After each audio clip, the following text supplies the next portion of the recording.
بسم اللہ الرحمن الرحیم اللہم صلی علی محمد وعلی آل محمد وبارک وسلم عن ابی ہریرہ رضی اللہ عنہ عن نبی صلی اللہ علیہ وسلم قال یلقى ابراہیم اباہ آزر یوم القیامہ رواہ البخاری۔ حضرت ابو ہریرہ رضی اللہ تعالیٰ عنہ روایت کرتے ہیں کہ نبی صلی اللہ علیہ وسلم نے فرمایا قیامت کے دن ابراہیم علیہ السلام اپنے باپ آزر سے ملیں گے، وعلی وجہ آزر قطرۃ وغبرۃ، اور آزر آپ کے باپ کے چہرے پر اس وقت سیاہی اور گرد و غبار ہوگا۔ ابراہیم علیہ السلام اپنے باپ سے کہیں گے الم اقل لک لا تعصنی، اے بجان میں نے آپ کو نہیں کہا تھا کہ میری نافرمانی نہ کرو، ایک اللہ کی بندگی کرو۔ آپ لم تعبد ما لا يسمع ولا يبصر، آپ ان بتوں کو کیوں عبادت کرتے ہیں جو نہ دیکھ سکتے ہیں نہ سن سکتے ہیں، ولا یغنی عنک شیئا، اور نہ آپ کو کوئی نفع نقصان پہنچا سکتے ہیں۔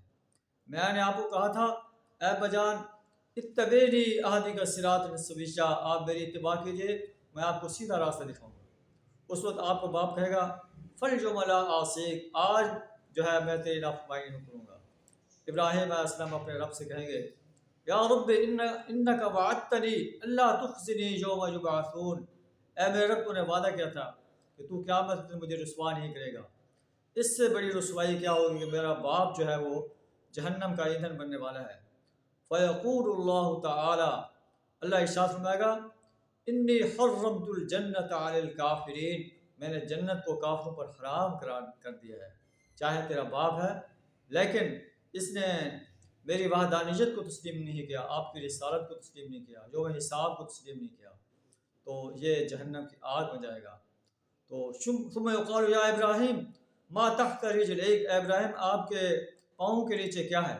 وہ دیکھیں گے بے ذبح ملتخط، ایک بجو ہے جو نجاست میں لتھڑا ہوا ہے، تو فیوخذ بقوائمہ فیلقی فی النار، تو اس کی ٹانگ سے گھسیٹ کر اسے آگ میں ڈال دیا جائے گا۔ معلوم ہوا کہ ایک انسان چاہے وہ نبی کا باپ ہے جیسے ابراہیم علیہ السلام کا باپ، یا نبی کا بیٹا ہے جیسے حضرت نوح علیہ السلام کا بیٹا، اگر وہ توحید و رسالت اور آخرت کا منکر ہے تو وہ جہنم کی آگ میں جائے گا۔ اس کا باپ ہونا، اس کا بیٹا ہونا جہنم کی آگ سے نہیں بچا سکے گا۔ اللہ سے دعا تعالیٰ ہمیں توحید و رسالت اور آخرت پر پختہ یقین رکھنے کی توفیق عطا فرمائے۔